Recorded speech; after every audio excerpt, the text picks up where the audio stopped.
Good morning সবাইকে। তো এটা হচ্ছে আজকে আমার সকালের ব্রেকফাস্ট, চিকেন সাটে, নান, আর এখানে আছে চানা মশলা।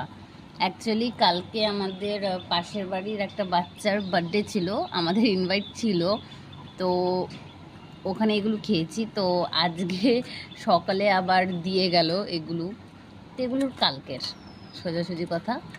তো কালকে তো খেয়েছি, হেভি ছিল, টেস্টি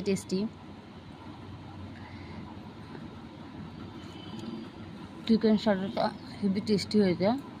কাবাব, এটা হচ্ছে কাবাব চিকেন সাটে।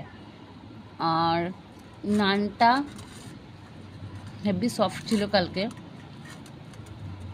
এখনও সফট আছে।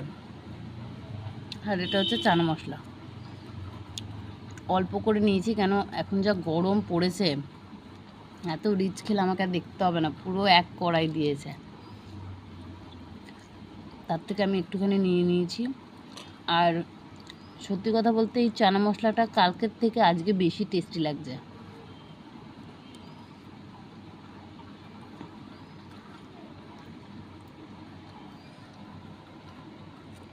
চিকেন সাটাটা দুর্দান্ত, কালকে অন্যরকম লেগেছে, আজকে একটু অন্যরকম লাগছে। আমার চিকেন সাটাটা কালকেটা বেশি টেস্টি লেগেছে, যেহেতু এটা আজকে একদিন পরে, তো স্বাভাবিক একদিন পরে হলে তো এরকম হবেই, কিন্তু চানা মশলা একটু সেই লাগছে খেতে, অসাম অসাম।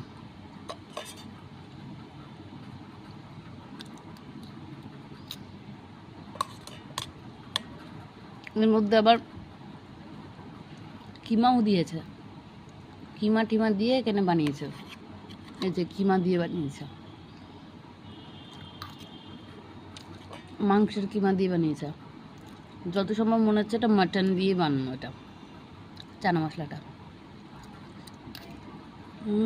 দারুণ লাগছে খেতে, সত্যি কালকে এত ভালো লাগেনি, আজকে যা ভালো লাগছে চানা মশলাটা খেতে। আমি শুধুই খাচ্ছি, অসাম হয়েছে খেতে। তো ওভারঅল এর মধ্যে সব থেকে টেস্টি লাগছে আজকে আমার চানা মশলাটা। আর কালকে যখন খেয়েছিলাম তখন আমার সব থেকে টেস্টি লেগেছিলো চিকেন সাটেটা, কিন্তু আজকে চানা মশলাটা জাস্ট দারুণ। চলো আজকের মতো এইটুকুনি, টাটা।